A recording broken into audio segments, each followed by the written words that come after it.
구청을 나서자마자 예비 시어머니인 최 여사에게서 전화가 걸려왔다. 나를 환영하기 위해 이미 가족 식사 모임을 예약해 두었다는 내용이었다. 하지만 식탁에 앉자마자 그녀의 표정이 돌변하며 내 부모님이 주신 돈을 모두 시동생의 아파트 매입 자금 3억 원을 갚는 데 내놓으라고 요구할 줄은 꿈에도 몰랐다. 내가 거절하자 시어머니는 경멸하는 투로 내뱉었다. 돈을 내놓지 않으면 결혼도 없다. 너는 우리 가족의 일원이 될 자격이 없어. 나는 헛웃음을 지으며 자리에서 일어났다. 그들에게는 불행하게도 오늘 우리는 지각을 하는 바람에 혼인신고를 마치지 못한 상태였다. 그날 아침 커튼 틈새로 이미 햇살이 스며들어 서늘한 거실 바닥에 긴 빛의 띠를 들이우고 있을 때 나는 잠에서 깼다. 베개 옆에 엎어져 있던 스마트폰이 쉴 새 없이 진동했고 화면에는 예비 신랑 도진에게서 온 부재중 전화가 10여 통이나 찍혀 있었다. 가슴이 철렁 내려앉았다. 오늘은 우리가 구청에 가서 혼인신고를 하기로 한 날이었다. 시어머니인 최 여사가 철학관에서 사주를 보고 신중하게 고른 길일이었고 단 1분이라도 늦으면 평생의 운을 잃게 된다며 절대 늦어서는 안 된다고 신신당부했던 바로 그날이었다. 클라이언트의 프로젝트를 마무리하느라 밤을 새운 탓에 여전히 몽롱한 상태로 침대에서 벌떡 일어났다. 양치질을 하며 도진에게 다시 전화를 걸었다. 그는 곧바로 전화를 받았고 목소리에는 다급함이 묻어났다. 이제 일어났어? 나 밑에서 기다리고 있어. 빨리 와. 엄마가 아침부터 계속 전화하고 계셔. 나는 전날 밤 준비해둔 깔끔한 흰색 원피스를 서둘러 꿰어 입었다. 서류를 가방에 쑤셔 넣고 아래층으로 뛰어 내려갔다. 도진은 자신의 검은색 차 옆에 서서 약간 굳은 표정이었지만 그래도 나를 보며 애써 미소를 지어 보이려 했다. 그는 내 뺨에 흘러내린 흐트러진 머리카락을 넘겨주며 다정하게 말했다. 괜찮아. 아직 시간 있어. 오늘 다 처리하고 나면 우리는 공식적으로 부부가 되는 거야. 부부라는 단어를 듣자 내 마음이 스르르 풀렸다. 도진과 나는 거의 5년 가까이 연인으로 지냈다. 그가 월급 250만 원을 갓 넘기던 말단 사원 시절부터 팀장이 된 지금까지 나는 늘 그의 곁을 지켰다. 나는 한 번도 성대한 결혼식을 요구하거나 그의 가족에게 예단 문제로 부담을 준 적이 없었다. 오랜 시간 함께한 끝에 마침내 우리만의 평온한 가정을 꾸리고 싶었을 뿐이었다. 하지만 모든 일이 내 생각처럼 순조롭게 흘러가지는 않았다. 구청으로 가던 중간에 도진이 갑자기 얼굴이 하얗게 질리더니 운전대를 주먹으로 내리쳤다. 아차, 내 신분증이 어디 갔지? 나는 그를 쳐다보았다. 지갑에 없는 거야? 그는 재킷과 바지 주머니를 다 뒤지고 자동차의 글로브 박스까지 열어보았지만 신분증은 없었다. 우리는 차를 돌려 그의 집으로 가야만 했다. 거의 40분을 찾아 헤맨 끝에 오래된 고지서 더미 아래 서랍 속에서 신분증을 발견했다. 우리가 구청에 도착했을 때 시계는 이미 오전 11시를 가리키고 있었다. 대기실은 사람들로 가득했다. 번호표를 뽑자마자 직원은 현재 구청 전산망에 장애가 발생했다고 안내했다. 직원은 오늘 오전에는 더 이상 신청을 받을 수 없으니 오후나 다른 날 다시 방문해달라고 덧붙였다. 도진은 구청 문 앞에서 돌처럼 굳어버렸다. 내 손에 들린 번호표를 내려다보자 심장이 덜컥 내려앉았다. 도진은 손으로 머리를 쓸어 넘기며 혼잣말을 중얼거렸다. 엄마가 아시면 하루 종일 잔소리하실 텐데. 정확히 그 순간 그의 전화가 울렸다. 최 여사였다. 도진은 나를 한 번, 나는 그를 한 번 쳐다보았다. 그는 통화 버튼을 누르며 최대한 아무렇지 않은 목소리를 내려고 애썼다. 네, 어머니. 스피커폰을 켜지도 않았는데 최 여사의 목소리가 어찌나 큰지 내 귀에도 똑똑히 들렸다. 일은 다 끝났니? 한강변에 있는 고급 한정식 집에 예약해뒀다. 양가 친척들 모두 와 있으니까 일 끝나는 대로 바로 와. 어른들 기다리게 하지 말고. 도지는 망설이며 나를 곁눈질했다. 네, 어머니, 지금 가고 있어요. 나는 그의 소매를 살짝 당기며 고개를 저었다. 하지만 그는 이미 통화를 끝낸 후였다. 전화를 끊고 그가 한숨을 쉬었다. 그냥 다 끝났다고 하자. 오후나 내일 다시 와서 처리하면 돼. 지금 사실대로 말하면 엄마는 그걸 불길한 징조라고 생각하실 거야. 나는 잠시 침묵했다. 이렇게 중요한 일에 거짓말을 하는 것이 내키지 않았지만 최 여사의 성격을 잘 알고 식당에서 기다리고 있을 모든 친척들을 생각하니 이 기쁜 날이 난장판으로 변하는 것을 원치 않았다. 알았어. 딱 이번 한 번만이야. 식사 끝나면 바로 와서 처리하는 거야. 도지는 내 손을 잡고 고개를 끄덕였다. 약속할게. 한강변의 레스토랑은 내 예상보다 훨씬 고급스러웠다. 입구에 놓인 팻말에는 도진과 혜인의 새로운 출발을 축하합니다라는 문구가 적혀 있었다. 그 글귀를 읽으며 나는 걸음을 멈췄다. 화창한 날 불어오는 서늘한 바람처럼 갑작스럽고도 정체를 알 수 없는 불안감이 밀려왔다. 목에 굵은 금목걸이를 걸고 우아한 남색 원피스를 입은 최 여사가 로비에 서서 하객들을 맞이하고 있었다. 우리를 보자 그녀의 얼굴에 환한 미소가 번졌다. 드디어 왔구나. 우리 새신랑, 새신부. 어서 들어와라, 얘들아. 오늘은 너희들에게 최고의 날이다. 그녀는 도진의 손을 끌어당긴 뒤 나를 향해 돌아섰다. 내 손목을 꽉 쥔 그녀의 시선이 내 가방을 빠르게 훑고 지나가더니 내 얼굴에 머물렀다. 서류 처리는 다 끝났지? 네, 다 끝났어요, 어머니. 도진이 재빨리 대답했다. 나는 마음 한구석이 찔리는 것을 느끼며 시선을 아래로 떨구었다. 최 여사는 친척들을 향해 큰 소리로 웃으며 말했다. 거 봐요. 내가 뭘 했어요? 오늘부터 혜인이는 공식적으로 우리 집안 사람입니다. 모두가 박수를 치기 시작했다. 나는 이것이 그저 행사를 위한 빈말일 뿐이라고 스스로를 다독이며 억지로 미소를 지었다. 하지만 식사가 반쯤 진행되었을 때 내가 얼마나 큰 착각을 했는지 깨닫게 되었다. 고급 전복 갈비찜이 상에 오를 때쯤 최 여사가 갑자기 수저를 내려놓았다.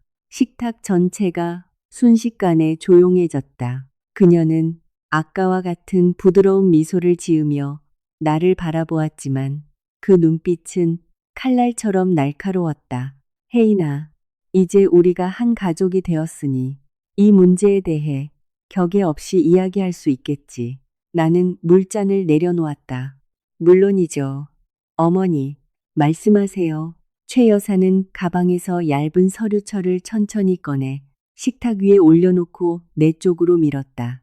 표지에는 동탄 신도시의 신축 아파트 분양 안내서와 가격표, 그리고 계약서가 꽂혀 있었다. 내 시동생 도훈이가 올 연말에 결혼을 한단다. 그쪽 예비신부와 사돈댁에서 신혼집은 반드시 도훈이 명의의 자가여야 한다고 조건을 걸더구나.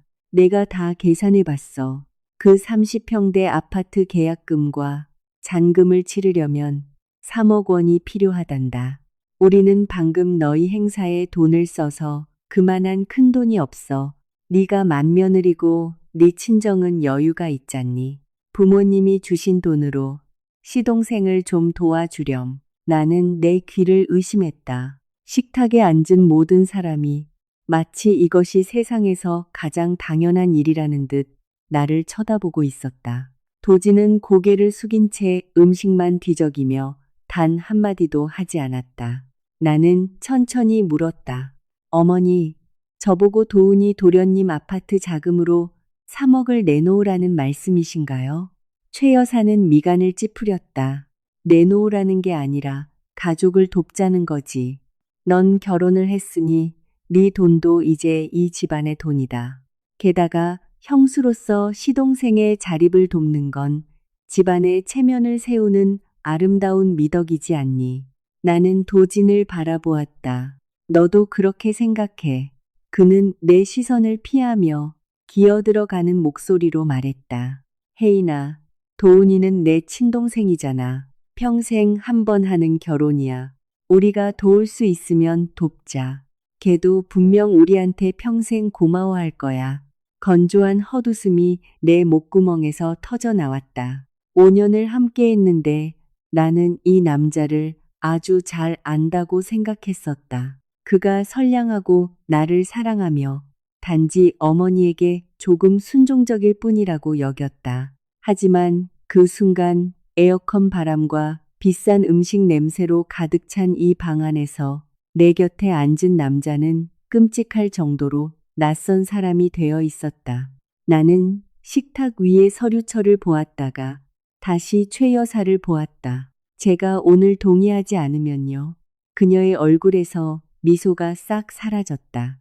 그녀는 물잔을 식탁에 쾅 소리나게 내려놓았고 목소리는 차갑게 얼어붙었다. 혜인아, 시집 오자마자 푼돈 하나하나 계산하려 들지 마라. 우리 집에 며느리로 들어오고 싶어하는 사람은 줄을 섰어. 며느리라면 자기 분수를 알아야지. 식탁 전체가 무거운 침묵에 휩싸였다. 그런데 갑자기 이상할 정도로 마음이 차분해졌다. 아마도 그 순간 이 자리에 있는 그 누구도 아직 모르는 한 가지 사실이 떠올랐기 때문일 것이다. 나와 도진은 아직 법적으로 부부가 아니었다. 최 여사의 말이 찬물처럼 식탁 위를 맴돌았다. 주위를 둘러보았다. 도진 쪽 고모들은 모두 입을 굳게 다물고 있었지만 그들의 눈빛은 내가 수락하기만을 기다리고 있었다. 심지어 몇몇은 속으로 웃음을 짓는 듯 했다. 마치 처음부터 이 연극의 대본을 알고 있었던 것처럼 말이다. 이것은 우리의 결혼을 축하하기 위한 식사가 아니었다. 내가 걸어 들어오기만을 기다리며 치밀하게 준비된 함정이었다. 나는 아파트 분양 서류철 위에 손을 얹고 최 여사 쪽으로 가볍게 밀어 돌려주었다. 죄송하지만 제가 도훈 도련님의 아파트를 사줄 의무는 없습니다. 최 여사의 안색이 순식간에 어두워졌다. 말버릇이 그게 뭐냐? 도진이가 장남이고 너는 그 아내야. 형과 형수가 돕지 않으면 누가 돕는단 말이냐. 나는 그녀의 눈을 똑바로 쳐다보았다. 형편껏 돕는 것과 3억이라는 빚을 떠안는 건 완전히 다른 문제입니다. 그 돈을 내면 나중에 은행 대출은 누가 갚나요? 최 여사는 마치 내가 아주 무례한 질문이라도 한 것처럼 눈살을 찌푸렸다. 그야 처음에는 너희가 갚아야지. 도훈이는 취직한 지 얼마 안 돼서 월급이 빠나잖니. 걔가 자리를 잡으면 그때 가서 다시 생각해보자꾸나. 나는 웃음이 났지만 속으로는 매 순간 끝없이 차가워지는 것을 느꼈다. 그럼 아파트 명의는 누구 앞으로 되나요? 당연히 도훈이 앞으로 해야지. 그녀가 즉각 대답했다. 걔가 결혼을 하잖니.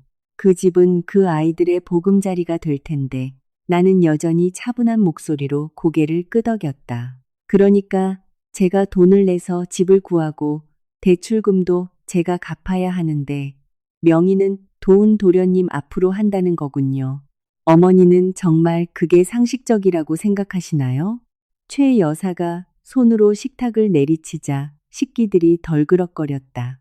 혜인아, 시집에 와서 내 일할 때 쓰는 계산기 두드리지 마라.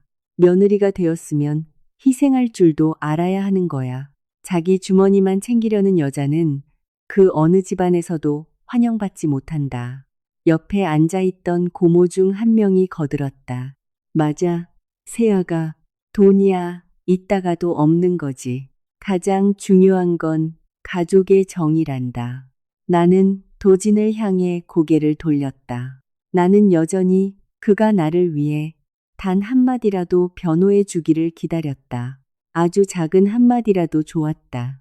하지만 그는 식탁 아래로 내 손을 잡으며 애원하듯 속삭일 뿐이었다. 온 가족 앞에서 소란 피우지 마. 일단 엄마 기분 좋게 알겠다고 해. 돈 얘기는 집에 가서 다시 하자. 나는 그의 손을 뿌리쳤다. 모두가 보는 앞에서 동의하게 만들어서 나중에 내가 물러서지 못하게 하려는 거잖아. 안 그래? 도진이 얼어붙었다. 무슨 소리를 하는 거야? 난 그냥 이렇게 기쁜 날을 망치고 싶지 않아서 그래. 나는 그를 쳐다보았고 목구멍이 턱 막히는 것을 느꼈다. 누구를 위한 기쁜 날인데? 너, 네 엄마, 네 동생, 그리고 네 가족들을 위한 거겠지?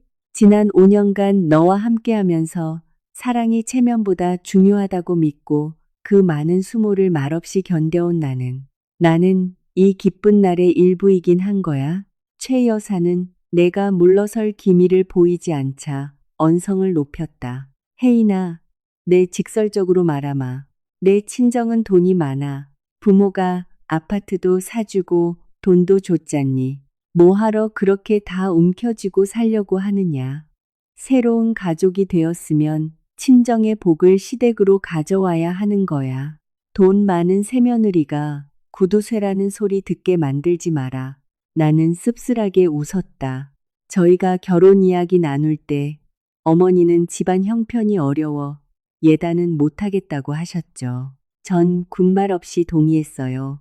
어머니가 결혼식을 나중으로 미루자고 하셨을 때도 전 알겠다고 했고요. 저희 부모님이 저희가 살 아파트를 사주셨을 때도 저는 그걸로 유세했던 적이 한 번도 없습니다. 그런데 오늘 어머니는 저보고 구두쇠라고 하시네요. 방 안의 공기가 무겁게 가라앉았다. 친척들이 서로의 눈치를 보기 시작했다. 내가 이렇게 대놓고 반박할 줄은 예상하지 못한 눈치였다. 최 여사는 이를 악물었다. 돈 좀 있다고 기고만장할 생각 마라. 우리 도진이한테 시집 오겠다는 여자가 널린 줄 알아? 네가 운 좋게 임신이라도 하지 않았더라면 그녀는 갑자기 자신이 사람들 앞에 있다는 사실을 깨달은 듯 말을 반쯤 하다가 멈췄다. 나는 그녀를 바라보았고 시선은 짙게 가라앉았다. 지금 무슨 말씀하시는 거예요? 최 여사는 턱을 치켜들었다. 내 분수를 알라는 거다. 이 집안이 그 아이를 아껴준다면 너도 그 사랑을 받을 자격이 있게 행동해야지. 소란 피우지 마. 비록 낮게 깔린 목소리였지만 그 협박은 내 등골을 서늘하게 만들었다. 그들은 단순히 내 돈만 원하는 게 아니었다. 가족이라는 유대감, 내 경제적 배경, 심지어 아이까지 이용해 나를 이 집안에 또 참으려 했던 것이다. 나는 마지막으로 도진을 쳐다보았다. 네 어머니가 하신 말씀 들었지? 그는 고개를 숙였다. 모기만한 목소리가 흘러나왔다. 엄마가 화가 나셔서 홧김에 하신 말씀이잖아. 마음에 담아두지 마. 그 순간 내 안에 남아있던 마지막 한 가닥 희망의 불씨가 완전히 꺼져버렸다. 나는 천천히 일어나 가방을 챙겼다. 최 여사가 무서운 눈초리로 나를 노려보았다. 어디 가는 거냐? 나는 그녀를 마주보았다. 또박또박 한 글자씩 힘주어 말했다. 이 식사 자리에서 나가려는 겁니다. 그리고 제게는 정말 다행스럽게도 오늘 아침 우리는 혼인신고를 마치지 못했습니다. 식당 안의 모든 사람이 절대적인 침묵 속에 얼어붙었다. 마치 레스토랑 홀 전체가 멈춰버린 듯했고 에어컨의 단조로운 모터 소리만이 침묵을 깨고 있었다. 그럼에도 불구하고 내 옆에 선 도진의 거칠어진 숨소리는 선명하게 들렸다. 최 여사가 벌떡 일어났고 그녀의 굵은 금팔찌가 식탁 모서리에 부딪히며 날카로운 소리를 냈다. 지금 뭐라고 했어? 혼인신고를 안 했다니 그게 무슨 소리야? 나는 나 자신조차 놀랄 만큼 차분한 얼굴로 그녀를 바라보았다. 오늘 아침 구청 전산망에 장애가 생겼어요. 그래서 서류 처리를 하지 못했습니다. 최 여사의 얼굴이 순간 하얗게 질리더니 곧이어 분노로 붉게 달아올랐다. 그녀는 도진을 향해 갠 고개를 돌렸다. 이게 사실이냐? 도진은 감히 어머니의 눈을 마주치지 못한 채 고개를 푹 숙였다. 네, 사실이에요. 하지만 오후나 내일 다시 가면 처리할 수 있어요. 어머니, 최 여사는 이를 꽉 깨물었다. 방금 전까지 얼굴에 띄고 있던 온화한 표정은 온데간데 없이 사라졌다. 그녀의 눈에서 분명한 아쉬움이 보였다. 이 나를 망친 것에 대한 아쉬움이 아니라 나를 잡기 위해 쳐놓은 그물이 미처 내 목을 조르지 못했다는 아쉬움이었다. 나는 가방을 들어 올렸다. 그럼 이제부터 도훈 도련님의 일은 저와 아무 상관이 없습니다. 부모님이 제게 주신 돈과 저를 위해 사주신 아파트는 우리의 공동재산이 아니니까요. 방금 어머니께서 말씀하신 대로요. 도진의 삼촌 중 한 명이 미간을 찌푸렸다. 아가씨, 말을 그렇게 모질게 하지 마. 지금 신고를 안 했어도 금방 할 거잖아. 조만간 다 한 가족이 될 텐데. 나는 그를 향해 몸을 돌렸다. 한 가족이 될 뻔했기 때문에 오늘 여러분의 솔직한 속내를 들을 수 있어서 정말 다행입니다. 도진이 다급하게 내 손을 잡았다. 혜인아, 제발 그만해. 엄마도 지금 예민하시고 다들 우리만 쳐다보잖아. 나는 그의 손을 뿌리치고 그를 오랫동안 쳐다보았다. 내가 한때 사랑했던 남자가 내 앞에 서 있었지만 그의 눈빛은 한없이 작고 비겁했다. 너는 내 어머니가 슬퍼할까봐, 친척들이 체면을 구길까봐, 내 동생이 아파트를 얻지 못할까봐 두려워하면서 나를 상처 주는 건 조금도 두렵지 않니? 넌 그저 네 체면을 잃는 것만 두려운 거잖아. 안 그래? 도진이 얼어붙었다. 내 말은 그런 뜻이 아니야. 너는 단 한순간이라도 내 기분이 어떨지 생각해 본 적 있어? 온 가족이 나를 애워싸고 식사 자리에서 3억을 내놓으라고 압박할 때 내 심정이 어땠을지 단 한 번이라도 생각해 봤냐고. 그는 침묵했다. 그 침묵은 그 어떤 말보다 뼈 아팠다.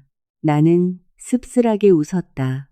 눈시울이 뜨거워졌지만 눈물은 흘리지 않았다. 지난 사랑의 시간 동안 나는 이미 너무 많이 울었다. 그리움에 울었고 서운함에 울었고 내가 참고 견디면 언젠가는 행복이 찾아올 거라고 믿으며 울었다. 하지만 자신을 지켜줄 용기조차 없는 남자에게서는 결코 행복이 찾아오지 않는다는 것을 이제야 깨달았다. 내가 나가려 하자 최 여사가 내 앞을 가로막았다. 혜인아, 소란 피우지 마. 친척들이 이렇게 많이 모였는데 지금 나가버리면 우리 모두를 망신 주겠다는 거냐? 나는 그녀의 눈을 똑바로 쳐다보았다. 가족을 망신 주는 건 남이 아니라 본인들의 탐욕입니다. 최 여사가 분노로 몸을 부들부들 떨기 시작했다. 혼인신고 안 했다고 그냥 발 뺄 수 있을 줄 아냐. 내 아들이 너 때문에 허비한 세월이 얼만데 네가 다 책임져야 해. 나는 소리내어 웃었다. 무슨 책임이요? 시동생 아파트 대출금 갚아줄 책임이요? 아니면 시댁의 빚을 떠안을 책임이요? 그것도 아니면 모두가 내 돈을 자기들 돈인 양 착각할 때 입 다물고 있어야 할 책임인가요? 내 말을 듣자 최 여사의 눈빛에 순간적으로 당황하는 기색이 스쳤다. 나는 즉시 이 상황이 생각보다 더 꼬여 있다는 것을 직감했다.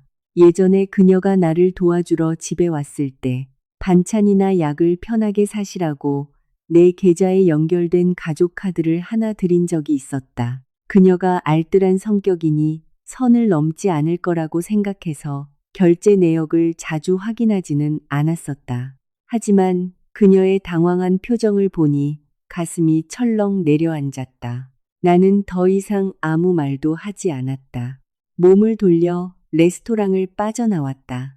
등 뒤에서 혜인아, 기다려 하고 부르는 도진의 목소리가 들렸지만 뒤돌아보지 않았다. 레스토랑 로비에서 스마트폰을 꺼내 은행 고객센터에 전화를 걸었다. 안녕하세요. 제가 발급한 가족 카드와 연결된 계좌의 출금을 지금 즉시 정지해 주세요. 그리고 지난 6개월간의 상세 거래 내역서를 제 이메일로 보내주시기 바랍니다. 상담원이 내 신원을 확인했다.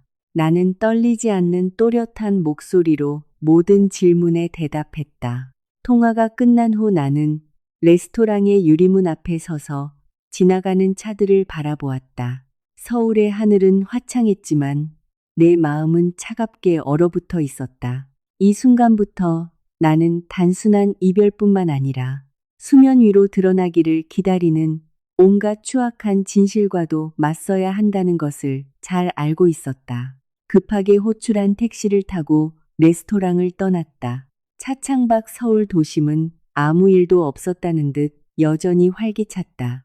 하지만 내 마음속은 모든 것이 무너져 내렸다. 5년의 연애 기간 동안 나는 도진이 나에게 잘해주기만 하면 충분하다고 생각했다. 그의 집안이 부유할 필요도 없었고 남들의 부러움을 살 만한 값비싼 예물이나 화려한 결혼식도 필요하지 않았다. 세상 모두가 나에게서 등을 돌려도 그가 내 편에 서주기만을 바랐다. 하지만 오늘 이 식사 자리에서 그는 침묵을 선택했다. 스마트폰이 쉴 새 없이 울렸다. 도진이 전화를 걸고 최 여사가 전화를 걸고 그 다음엔 친척들일 것이 분명한 모르는 번호들이 줄을 이었다. 나는 무음으로 돌려놓고 이메일 앱을 열어 은행 내역서가 오기를 기다렸다. 10분도 채 되지 않아 파일이 도착했다. 나는 차가워진 손으로 택시 안에서 결제 내역을 열었다. 12일 강남 마트에서 10만 원, 25일 미용실 5만 원, 18일 백화점 2만 원, 4월 9일 주얼리 매장 30만 원. 화면을 아래로 내리자 두 눈을 의심할 수밖에 없었다. 지난 6개월 동안 최 여사 이름의 가족 카드로 결제된 금액은 총 5천만 원에 달했다. 그녀가 말했던 것처럼 식료품, 약값, 가족을 돌보는데 쓴 비용으로 보이는 것은 거의 없었다. 오토바이 800만 원, 최신 스마트폰 200만 원, 명품 의류, 고급 레스토랑, 심지어 가구 매장 계약금 1천만 원까지 있었다. 나는 웃음이 났지만 스마트폰 화면 위로 뚝뚝 눈물이 떨어졌다. 내가 임신했을 때 최 여사는 3달 동안 나와 함께 지냈었다. 매일같이 물가가 비싸다고 불평하며 나에게는 유별 떨지 말고 소박하고 건강하게 먹으라고 했다. 내 식단은 삶은 채소, 계란말이, 호박죽이 전부였다. 의사가 영양 결핍이라고 말했을 때 부산에 계신 친정 엄마가 소식을 듣자마자 당장 올라와서 나를 집으로 데려가 보살펴 주셨다. 그때도 나는 최 여사가 아기가 있는 게 아니라 그저 알뜰할 뿐이라며 그녀를 감쌌다. 이제 내역서에 찍힌 이 차가운 숫자들을 보니 그녀가 내게 맛있는 걸 사줄 돈이 없었던 게 아니라는 걸 알게 되었다. 그저 나에게 돈을 쓰기 싫었던 것뿐이었다. 택시가 내 아파트 앞에 멈춰섰다. 결혼 전에 친정 부모님이 내 명의로만 사주신 집이었다. 도지는 1년 전쯤 이곳으로 들어왔지만 전기세, 수도세, 가구, 생활비 등 대부분의 비용은 내가 부담했다. 나는 사랑에 있어서 계산을 따지면 안 된다고 생각했지만 정직한 사람 앞에서 계산하지 않는 것은 관대함이지만 탐욕스러운 사람 앞에서 계산하지 않는 것은 상대방이 나를 찌를 칼을 쥐어주는 꼴이라는 걸 이제야 깨달았다. 집에 들어서자마자 스마트폰 화면이 다시 밝아졌다. 이번에는 도진이 보낸 카카오톡 메시지였다. 너 어디야? 엄마가 많이 화나셨어. 돌아와서 사과해. 오늘 일은 아직 수습할 수 있어. 나는 그 글자들을 한참 동안 바라보다가 답장을 보냈다. 사과해야 할 사람은 내가 아니야. 그의 답장은 거의 즉각적으로 돌아왔다. 고집 부리지 마. 엄마는 다 가족을 위해서 하신 말씀이잖아. 카드는 왜 정지한 거야? 식당에서 결제해야 하는데. 너 친척들 앞에서 나를 정말 난처하게 만들었어. 그 메시지를 보자 뼛속까지 시린 한기가 느껴졌다. 결국 그가 가장 걱정한 것은 상처받은 내 마음이 아니라 레스토랑 밥값과 본인의 체면이었던 것이다. 나는 은행에 다시 전화를 걸어 가족 카드의 한도를 완전히 취소하고 비정상적인 결제 내역에 대한 조사 절차를 시작해 달라고 요청했다. 그런 다음 대학 동기이자 지금은 강남대형 로펌에서 변호사로 일하고 있는 수아에게 전화를 걸었다. 수아야, 네 도움이 필요해. 누군가 내 가족 카드를 무단으로 써서 5천만 원 가까이 결제했어. 게다가 지금은 나한테 시동생 아파트 자금으로 3억 원을 내놓으라고 강요하고 있어. 수화기 너머로 몇 초간 정적이 흐르더니 수아의 목소리가 진지하게 변했다. 통장 내역, 문자 메시지, 녹음 파일이 있으면 전부 다 보관해. 지금부터는 그 사람들과 단둘이 얘기하지 마. 모든 건 증거로 남아야 해. 나는 조용한 아파트를 둘러보았다. 식탁 위에는 여전히 우리가 제주도에서 찍은 사진이 놓여 있었다. 활짝 핀 유채꽃 아래서 우리는 환하게 웃고 있었다. 나는 다가가서 액자를 엎어 놓았다. 그래, 이번에는 절대 물러서지 않을 거다. 그날 저녁 도지는 밤 9시가 되어서야 아파트로 돌아왔다. 현관문 자물쇠가 열리는 소리가 나더니 거실로 다급한 발걸음 소리가 들렸다. 그는 여전히 아침 행사 때 입었던 셔츠 차림이었고 넥타이는 느슨하게 풀려 있었다. 얼굴은 피곤해 보였지만 눈빛에는 죄책감 따윈 조금도 없었다. 그가 나에게 처음 한 말은 미안해가 아니었다. 엄마 카드 정지 풀어드려. 나는 식탁에 앉아 있었다. 내 앞에는 노트북과 은행 결제 내역서, 그리고 메모장이 놓여 있었다. 나는 고개를 들었다. 그거 말하려고 돌아온 거야? 도지는 차 열쇠를 식탁에 신경질적으로 던졌다. 그의 목소리에 짜증이 잔뜩 묻어났다. 오늘 식당에서 결제를 못했어. 엄마가 명의 고모한테 돈을 빌려야 했다고. 친척들이 다 수군거리고 있어. 네가 한 짓은 내 얼굴에 먹칠을 한 거나 다름없어. 나는 지난 6개월간의 가족카드 결제 내역이 띄워진 노트북 화면을 그의 쪽으로 돌렸다. 그럼 이 항목들에 대해서 설명해봐. 도진이 화면을 힐끗 보았다. 그의 얼굴이 살짝 굳어졌지만 금세 원래 표정으로 돌아왔다. 집안일이잖아. 엄마가 돈 좀 쓰신 게 뭐 그렇게 큰 잘못이야? 네가 말하는 그 좀 쓴 돈이 5천만 원이야. 그는 입을 다물었다. 나는 내역서의 다른 항목들을 가리켰고 목소리는 점점 더 차가워졌다. 800만 원짜리 고급 오토바이, 200만 원이 넘는 최신 스마트폰, 500만 원어치 명품 주얼리, 1000만 원 가까이 하는 고급 가구. 이게 생활비고 약값이고 내가 임신했을 때 나를 돌보느라 쓴 돈이야. 도지는 내 시선을 피했다. 엄마도 다 이유가 있으셨겠지. 게다가 도훈이도 곧 결혼하잖아. 이것저것 살 수도 있는 거지. 나는 그를 쳐다보며 등줄기를 타고 흐르는 섬뜩한 한기를 느꼈다. 그러니까 너도 알고 있었어? 그는 바로 대답하지 못했다. 그 찰나의 망설임만으로도 모든 걸 이해하기에 충분했다. 최 여사 혼자만 나를 이용한 게 아니었다. 내가 사랑했던 남자 역시 이 모든 걸 알고 있었고 침묵했으며 자기 가족이 내 돈을 펑펑 쓰도록 방관했던 것이다. 나는 헛웃음을 쳤지만 목소리는 갈라져 있었다. 내가 저녁으로 삶은 채소를 먹을 때, 의사가 영양 결핍이라고 했을 때, 부산에서 우리 엄마가 나를 데려가려고 올라오셨을 때, 네 엄마가 내 돈으로 도훈이 오토바이를 사주고 있었다는 걸 넌 알고 있었단 말이지? 그의 표정이 굳어졌다. 지나간 일, 들추지 마. 엄마는 나이도 있으시고 가끔 셈을 잘 못하실 때도 있어. 셈을 못하신다고? 너희 가족 전체가 나를 걸어다니는 현금 인출기로 취급한 거잖아. 그가 인내심을 잃고 소리쳤다. 혜인아, 말 좀 예쁘게 해. 나랑 결혼하기로 마음먹었으면 우리 돈은 합쳐지는 게 당연한 거야. 자꾸 내 돈 따지지 마.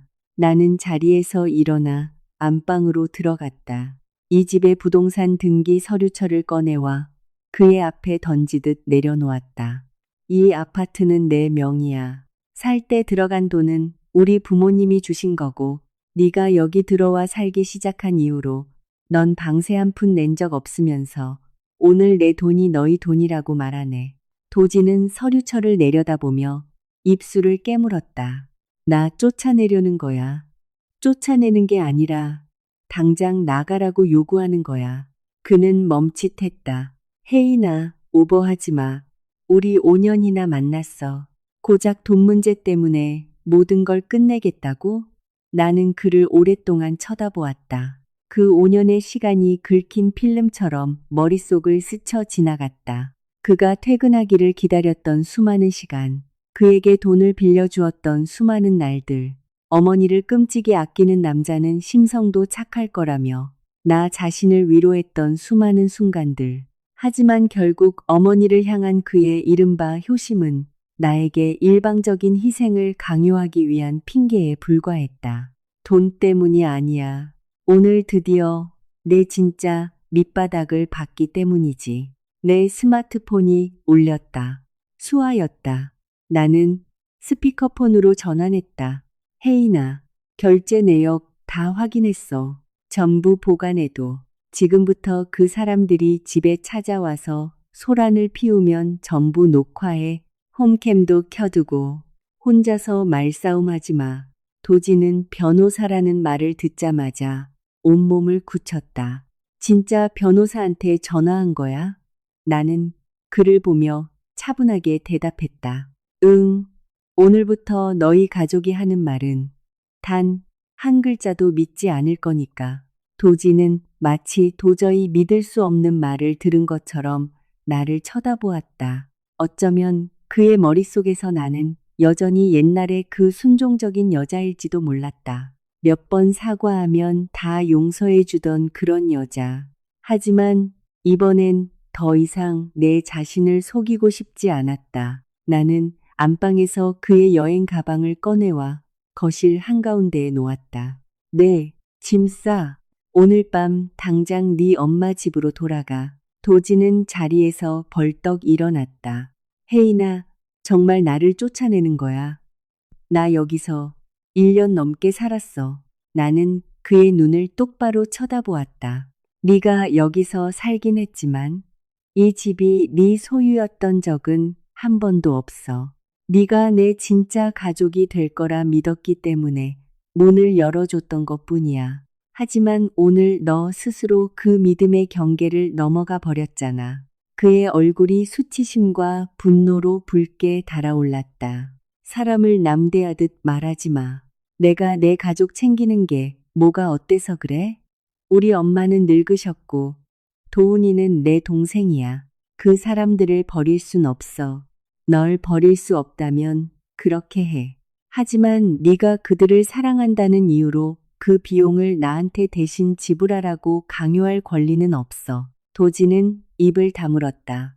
내 말은 그가 자신의 나약함을 감추기 위해 항상 두르고 있던 도덕적 우월감이라는 장막을 찢어버린 비수와 같았다. 그는 방으로 들어가 옷장을 열고 옷을 꺼내기 시작했다. 그의 모든 움직임이 거칠었다. 마치 자신이 얼마나 상처받았는지 나에게 보여주려는 것 같았지만 나는 이미 아무런 감정도 느끼지 못했다. 나는 소파에 앉아 스마트폰을 켜고 집 안의 홈캠 영상을 확인하며 우리의 대화 내용을 모두 저장했다. 잠시 후 최 여사에게서 전화가 왔다.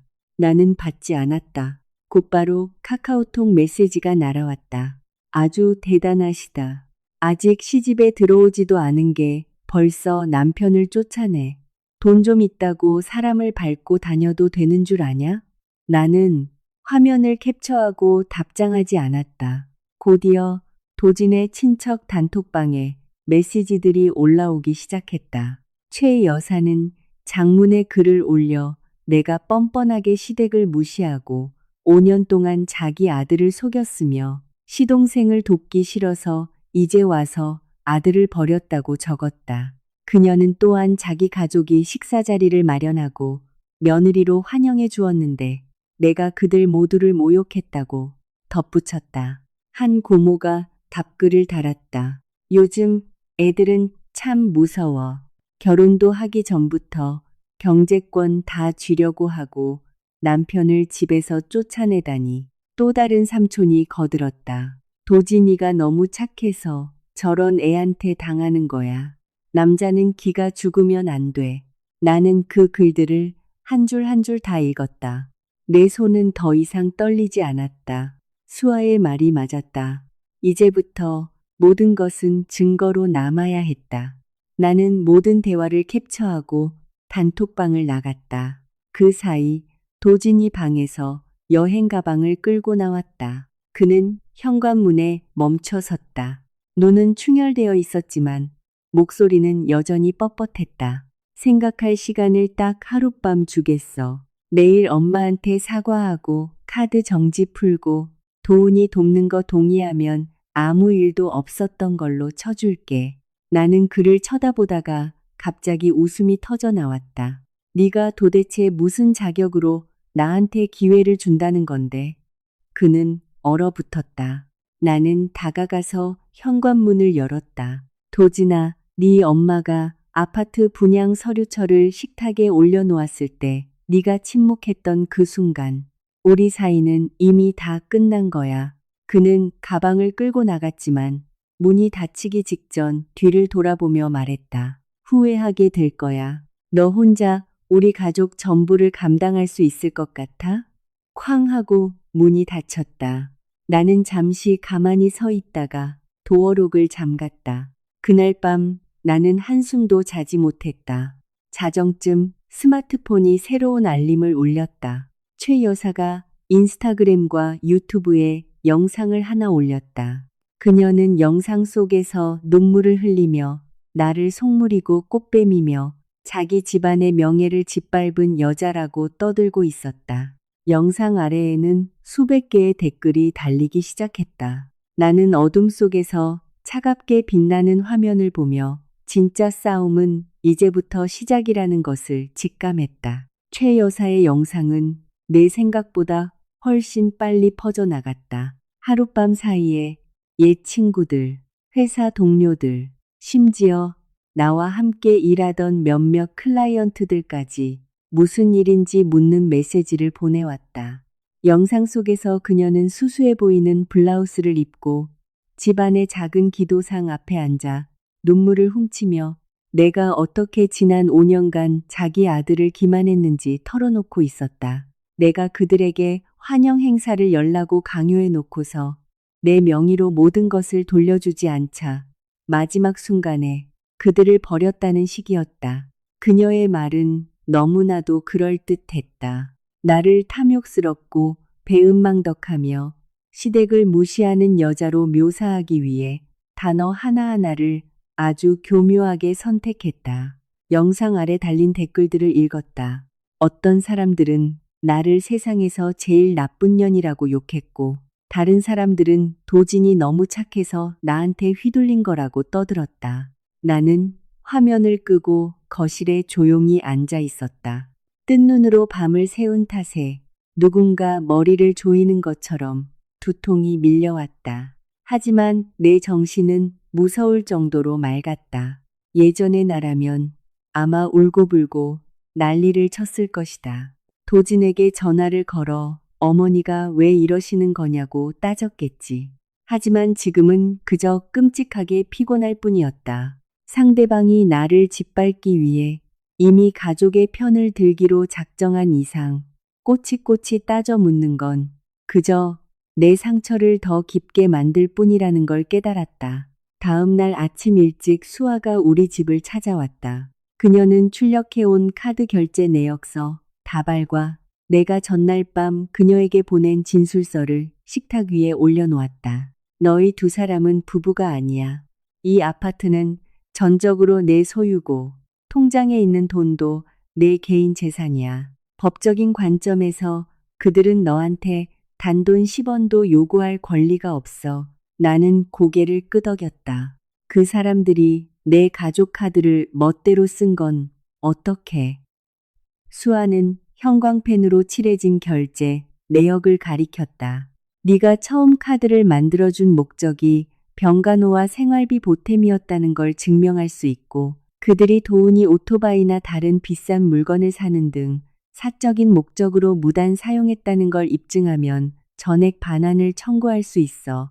가장 중요한 건 지금부터 그 사람들과 절대 1대1로 만나지 않는 거야. 그녀의 말이 채 끝나기도 전에 초인종이 미친 듯이 울리기 시작했다. 인터폰 화면에는 최 여사, 도진, 도훈, 그리고 처음 보는 여성 2명이 서 있었다. 새빨간 원피스를 입은 최 여사는 마치 싸움꾼처럼 보였다. 수아가 나를 쳐다보며 스마트폰 녹음기를 켰다. 바로 열어주지 마. 나는 인터폰 버튼을 눌렀다. 무슨 일이시죠? 최 여사가 고개를 치켜들고 카메라를 똑바로 쳐다보며 말했다. 문 열어. 집안일은 집 안에서 해결해야지. 문 뒤에 숨어서 뭐 하는 짓이냐? 나는 대답했다. 우리 사이에 집안일 따윈 남지 않았습니다. 하실 말씀 있으면 거기서 하세요. 내가 그녀에게 존댓말을 쓰며 선을 긋자 최 여사의 얼굴색이 변했다. 너 들었냐, 도진아. 시집 들어오기도 전부터 저렇게 건방지게 구는데 혼인신고 안 한 게 천만다행이다. 아주 내 머리 꼭대기에 앉으려 들겠어. 도진이 카메라를 쳐다보았다. 그의 목소리는 피곤함에 찌들어 있었다. 혜인아, 문 좀 열어줘. 엄마는 그냥 조용히 대화하고 싶어서 오신 거야. 나는 화면을 통해 그를 노려보았다. 날 비방하는 영상으로 가득한 밤을 보내고도 그가 내게 처음 건넨 말은 자기 엄마를 위해 문을 열어달라는 부탁이었다. 조용히 대화하고 싶으신 분이 인터넷에 저를 비방하는 영상을 올리시나요? 도진이 멈칫했다. 최 여사가 곧바로 끼어들었다. 비방이라니? 내가 뭐 없는 말 지어냈냐? 온 가족 앞에서 우리 망신을 줘놓고 이제 와서 나를 고발해? 나는 차분하게 대답했다. 어머니, 제 가족 카드로 5천만 원이나 쓰셨잖아요. 저한테 내역서가 다 있습니다. 그 돈 돌려주지 않으시면 제 변호사가 내용 증명을 보낼 겁니다. 뒤에 서 있던 도훈이 즉각 발끈했다. 형수, 너무하네. 그 몇 푼 안 되는 돈 가지고 이렇게 난리를 쳐야겠어. 형수네 집 잘 산다면서 우리 엄마한테 돈 몇 푼 쓴 걸로 따져. 나는 그의 뻔뻔한 얼굴을 보며 갑자기 웃음이 났다. 나한테 3억 원짜리 아파트를 내놓으라고 당당히 요구하던 놈이 5천만 원을 몇 푼 안 되는 돈이라고 부르고 있었다. 나는 또박또박 말했다. 도훈아, 오늘부터 네 아파트, 네 결혼, 네 인생은 나와 아무 상관이 없어. 최 여사가 카메라를 향해 삿대질을 했다. 그녀의 목소리는 독을 품은 뱀 같았다. 이걸로 끝날 줄 알아? 널 가만두지 않겠다. 이 동네 사람들한테 네가 어떤 인간인지 다 까발려 줄 테다. 나는 수아를 쳐다보았고 그녀는 고개를 끄덕였다. 나는 스마트폰을 들고 차갑게 말했다. 계속 소란 피우시면 경비실과 경찰에 신고하겠습니다. 복도에 서 있던 최 여사는 잠시 멈칫했지만 그녀의 눈에는 두려움 대신 더 큰 분노가 서려 있었다.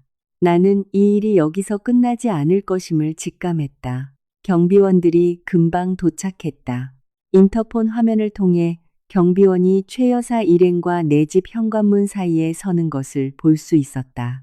경비원의 어조는 정중했지만 단호했다. 최 여사는 물러설 기색이 없었고 오히려 이웃들이 들으라는 듯 목소리를 더 높였다.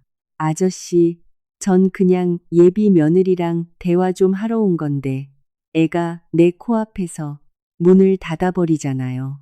우리 집 돈은 다 빼돌리고 내 아들은 집에서 내쫓더니 이제 경찰을 부르겠다고 협박까지 하네요. 복도에 있는 몇몇 집의 문이 살짝 열리더니 호기심에 찬 얼굴들이 내밀어졌다. 이게 바로 그녀가 노린 것이었다. 논리에서 이길 수 없으니 주위의 압력을 이용해 나를 굴복시키려는 수작이었다. 옆에 서 있던 수아가 속삭였다. 혼자 나가지 마. 홈캠이 다 녹화하고 있으니까 문만 열어. 나는 고개를 끄덕였다. 하지만 최 여사가 내게 결혼 예단으로 현금 10억 원을 주었는데 내가 돈만 먹고 파혼을 했다느니 내 부모가 시댁을 무시하라고 가르쳤다느니 하는 거짓말을 계속 늘어놓자 더 이상 가만히 있을 수 없었다. 나는 문을 열었지만 현관문 문지방을 넘지는 않은 채 스마트폰을 손에 들고 서 있었다. 최 여사님, 저한테 현금 10억 원을 주셨다고요? 송금 내역서는 어디 있죠? 최 여사는 잠시 얼어붙더니 이내 가슴을 쫙 펴며 우겼다. 현금으로 줬잖아. 기억 안 나는 척하지 마. 나는 도진을 쳐다보았다. 도진아, 네가 확인해봐. 너희 집에서 나한테 10억 원을 준 적이 있어? 모든 시선이 그에게 쏠렸다. 그는 얼굴이 하얗게 질렸다. 입술이 달싹거렸지만 아무 소리도 내지 못했다. 차마 그렇다고 거짓말할 배짱도 없었지만 엄마의 말을 부정할 용기도 없었던 것이다. 그 침묵의 복도에 내다보던 이웃들이 대충 상황을 눈치채고 서로 눈빛을 교환하기 시작했다. 나는 스마트폰을 열어 은행 내역서를 화면에 띄웠다. 이건 최 여사님 쓰시라고 제가 발급해드린 가족카드의 6개월치 결제 내역서입니다. 총 5천만 원. 여기엔 도훈이 오토바이, 스마트폰, 주얼리, 고급 레스토랑, 가구 대금이 다 포함되어 있어요. 저 돌봐주시느라 쓰신 돈이라고 하셨죠. 도대체 누가 누구를 돌본 건가요? 도훈이 얼굴이 시뻘겋게 달아오르며 앞으로 한 발짝 나섰다. 형수, 남들 다 보는 앞에서 돈 얘기 꺼내는 거 안 창피해? 나는 그를 쳐다보았다. 남의 돈 펑펑 쓴 사람은 안 창피하고 자기 돈 돌려달라는 사람이 창피해야 합니까? 내 질문에 복도는 찬물을 끼얹은 듯 조용해졌다. 최 여사는 상황이 불리해지는 것을 느끼자 태세를 전환했다. 그녀는 심장을 부여잡고 금방이라도 쓰러질 듯 헐떡거리기 시작했다. 아이고 내 팔자야. 아들 녀석 키워봤자 아무 소용없어. 여자 하나 잘못 만나서 애미가 이런 수모를 당하는데 가만히 있네. 도진이 다급히 그녀를 부축했다. 혜인아, 이제 속이 시원해. 우리 엄마 혈압 높으신 거 알잖아. 잘못되시면 네가 책임질 거야. 나는 그를 바라보았다.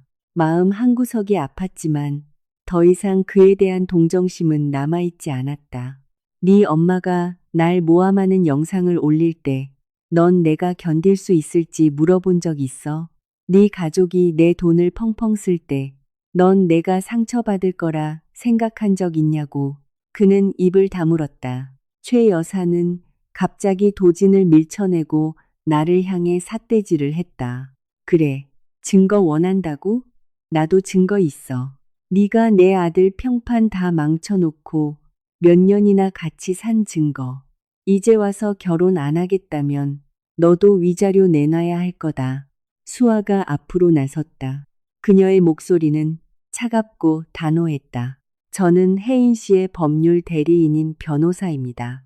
계속해서 허위사실 유포, 명예훼손, 주거침입 및 업무방해를 하실 경우 즉시 경찰에 고발하고 민사소송을 제기할 것입니다. 최 여사는 얼어붙었다.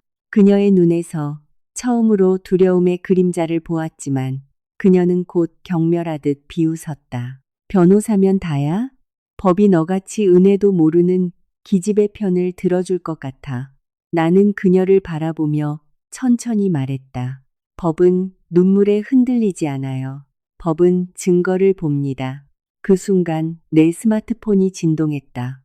은행에서 온 메시지였다. 조사 절차가 시작되었다는 알림과 함께 더 상세한 거래 내역서 파일이 첨부되어 있었다. 나는 꽉 쥔 손으로 새로운 숫자들을 확인했다.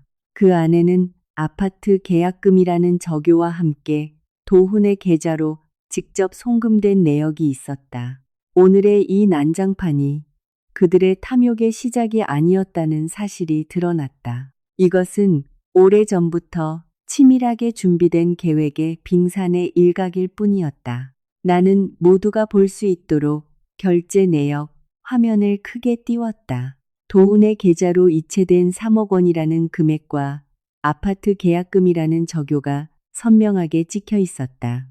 거래 날짜는 한 달도 더 된 시점, 즉 결혼식이 예정되기 한참 전이었다. 나는 도훈을 한번, 최 여사를 한번 번갈아 보았다. 아주 짧은 순간 두 사람 모두 입을 다물었지만 그 침묵이 모든 것을 말해주고 있었다. 이 이체 내역은 뭡니까? 내가 물었다. 도훈이 더듬거리기 시작했다. 그건 엄마가 잠깐 빌린 돈이야. 왜 이렇게 일을 크게 만들어? 나는 씁쓸하게 웃었다. 내 허락도 없이 내 돈을 빌렸다고? 그리고 오늘 나한테 2억 원을 더 내놓아서 이 아파트 계약을 마무리 지으라고 강요한 거잖아. 최 여사가 즉시 끼어들며 여전히 큰 소리로 우겼다. 집안에 큰일이 있으면 돈 좀 쓸 수도 있는 거지. 그게 뭐 어때서? 너 내 아들이랑 부부처럼 살았잖아. 이제 와서 책임질 일 생기니까. 나 몰라라. 발 빼면 안 되지. 나는 흔들림 없이 차분하게 그녀를 바라보았다. 우린 부부가 아니에요. 이 아파트도 제 거고 이 계좌도 제 겁니다. 가족 카드는 어머니가 저희 집에 계실 때 식비나 하시라고 드린 거지. 오토바이, 주얼리, 시동생 아파트 자금으로 쓰라고 드린 게 아닙니다. 복도에 있던 이웃들이 수군거리기 시작했다. 이번에는 그들의 시선이 달랐다. 나를 향한 성급한 판단 대신 최 여사를 향한 의심의 눈초리였다. 그것을 눈치챈 최 여사의 얼굴은 더욱 불그락부르락해졌다. 그녀는 도진을 돌아보며 소리쳤다.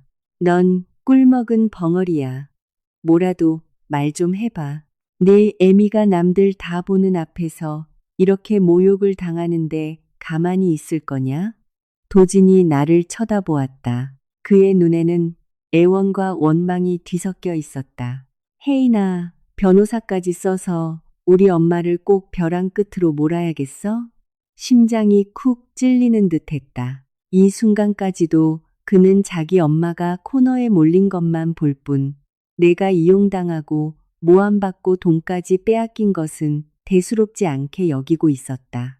나는 대답했다. 내가 네 엄마를 벼랑 끝으로 모는 게 아니야. 본인의 탐욕이 스스로를 그곳으로 끌고 간 거지. 수아가 다가가 최 여사에게 내용 증명을 내밀었다. 이건 부당하게 사용하신 금액의 반환과 인터넷에 올린 허위 사실 및 비방 영상의 삭제를 요구하는 통지서입니다. 3일 내에 아무런 조치가 없을 경우 법적 절차에 들어갈 것입니다.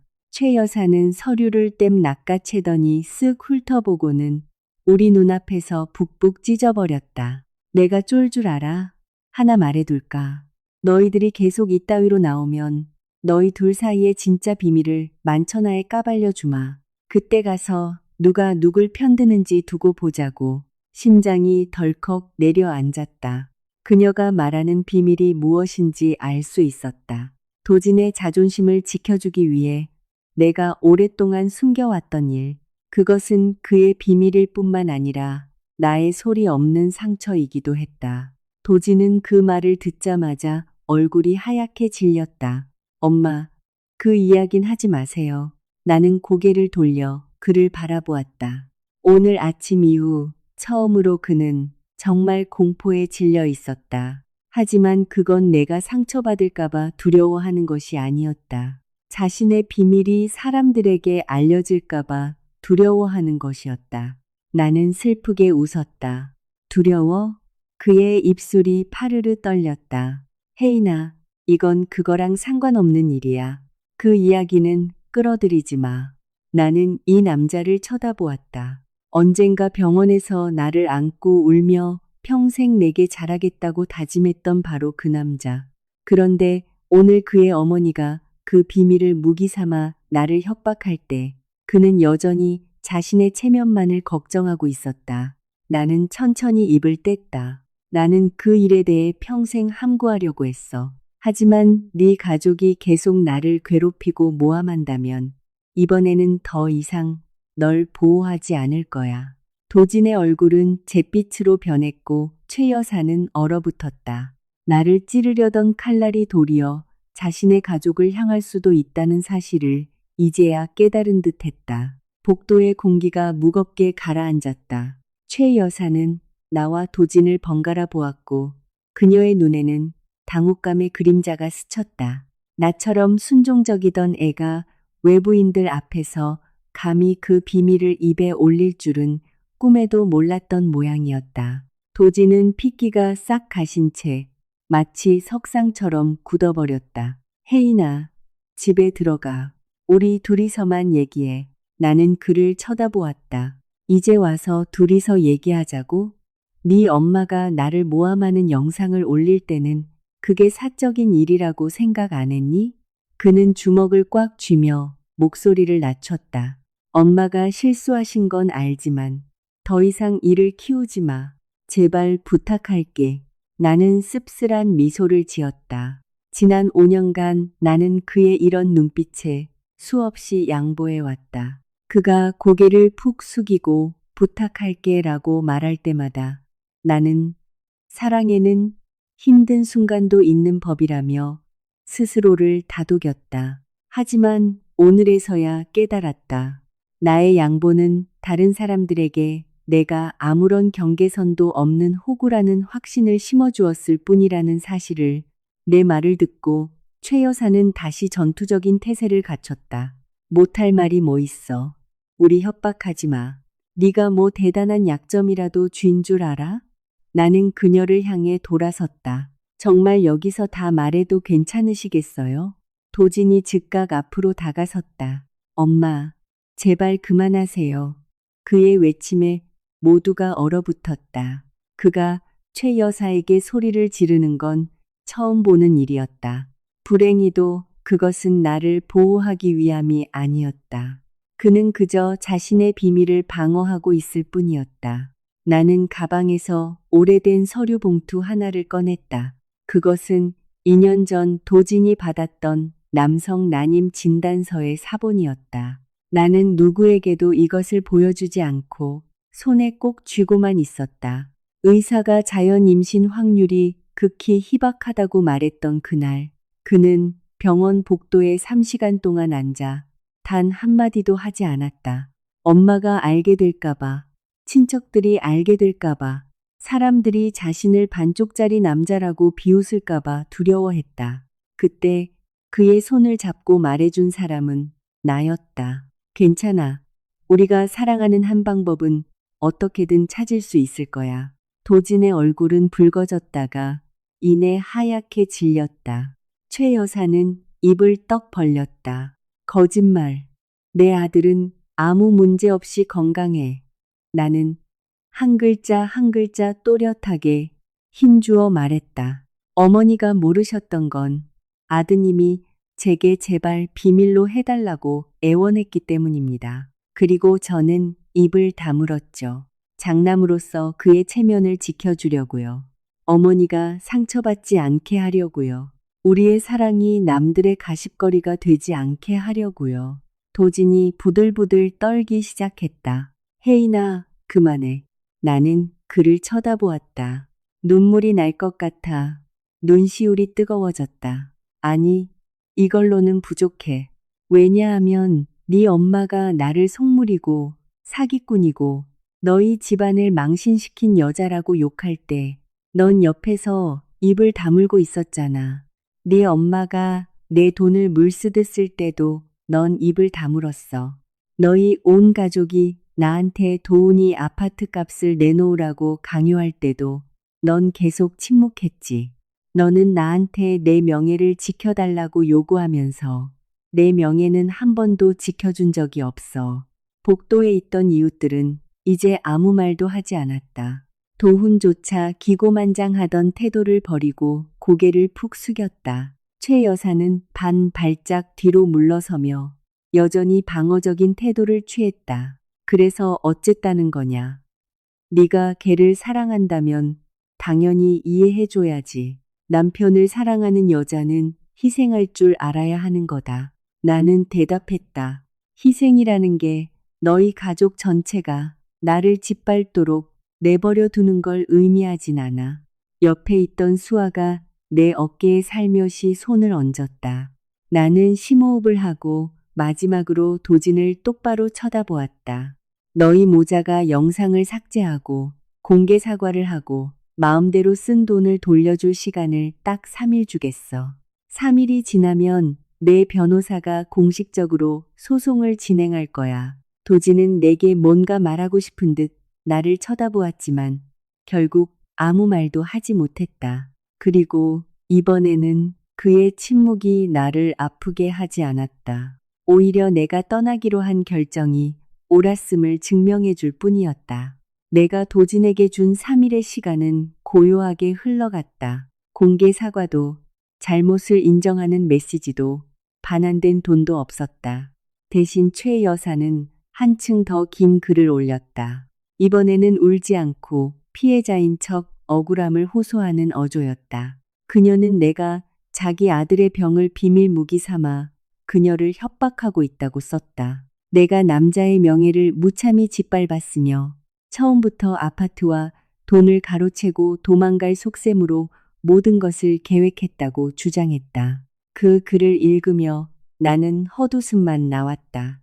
시동생의 아파트 계약금을 내 돈으로 빼돌린 사람, 나에게 2억 원을 더 내놓으라고 강요하던 사람이 어떻게 여전히 자신을 피해자로 포장할 수 있는지 신기할 따름이었다. 수아에게서 문자가 왔다.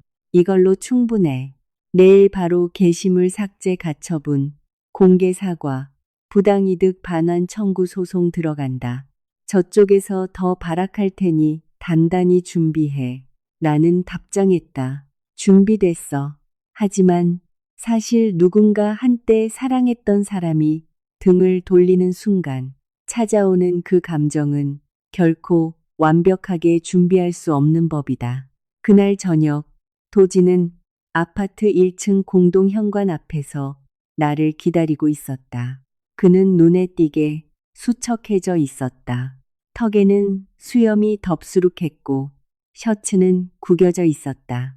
나를 보자마자 그가 다가왔고 그의 목소리는 갈라져 있었다. 혜인아, 우리 대화 좀 할 수 있을까? 나는 로비를 둘러보았다.